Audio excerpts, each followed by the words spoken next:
Power corridors میں چل رہا ہے، جو میری اطلاع ہے انہوں نے شہباز شریف صاحب کو ہٹانا چاہتے ہیں، اور شہباز شریف صاحب کو ہٹا کے تو ان ہاؤس تبدیلی لانا چاہتے ہیں۔ ان ہاؤس تبدیلی میں شہباز شریف صاحب کو ہٹاتے ہیں تو پھر کس کو لائیں؟ جب یہ خبر پھیلی تو اس کے بعد ہوا یہ کہ فوری جاتی عمرہ میں بھی بات پہنچ گئی، تو فوراً نواز شریف صاحب کو لانچ کر دیا گیا کہ جناب اگر شہباز شریف نہیں تو پھر نواز شریف صاحب ہوں گے وزیر اعظم۔ تو اسی دوران یہ بھی ہوا کہ خواجہ صاحب نے بھی اپنی سی وی پیش کر دی وزیر اعظم کے لیے کہ پھر مجھ میں کیا کمی ہے، میں سب سے زیادہ جی حضوری کرنے لگا ہوں، پھر انہوں نے آ گئی۔ تو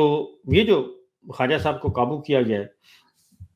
وہ یہ جب خبر پہنچی جاتی عمرہ ادھر سے پنڈی، انہوں نے آپس میں نوٹس، پھر ایک آڈیو ہے کوئی وہ پہنچ گئی، آڈیو میں خواجہ صاحب نے کوئی جیسے ان کی عادت ہے وہ کرتے رہتے ہیں، کوئی ایسی گفتگو فرمائی ہوگی جو خواجہ صاحب نے، تو وہ گفتگو بھی بی بی تک پہنچ گئی، اور بی بی مریم صاحبہ کو بھی کسی نے بتا دیا کہ یہ جناب خواجہ صاحب جو ہیں یہ وزارت عظمیٰ کے امیدوار ہیں، اور یہ ان ہاؤس تبدیلی کے لیے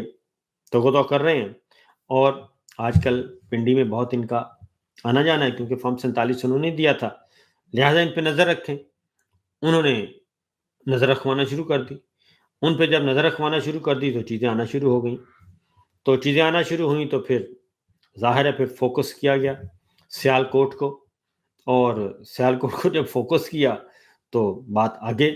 پھیلنا شروع ہو گئی، اور آگے پھیلی تو پھر آپ کو پتہ ہے نا طوطا اٹھایا جاتا ہے، جس طوطے میں جان ہو تو پھر طوطا اٹھا لیا گیا، اور طوطے کو اٹھا کر لے گئے،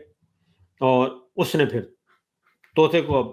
حسب ضرورت استعمال کیا جائے گا، اور وہ دیکھا جائے گا، ہونا مجھے نہیں لگتا کچھ ہو، ابھی ان کے آپس میں چل رہے ہیں معاملات۔ اب خواجہ آصف صاحب جو ہیں تو مسلم لیگ نون میں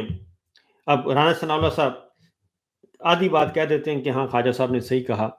پھر وہ کہتے ہیں کہ نہیں یہ بات نہیں کرنی چاہیے تھی کہ بیوروکریسی نے پلیت کیا ہوا سارے ملک کو،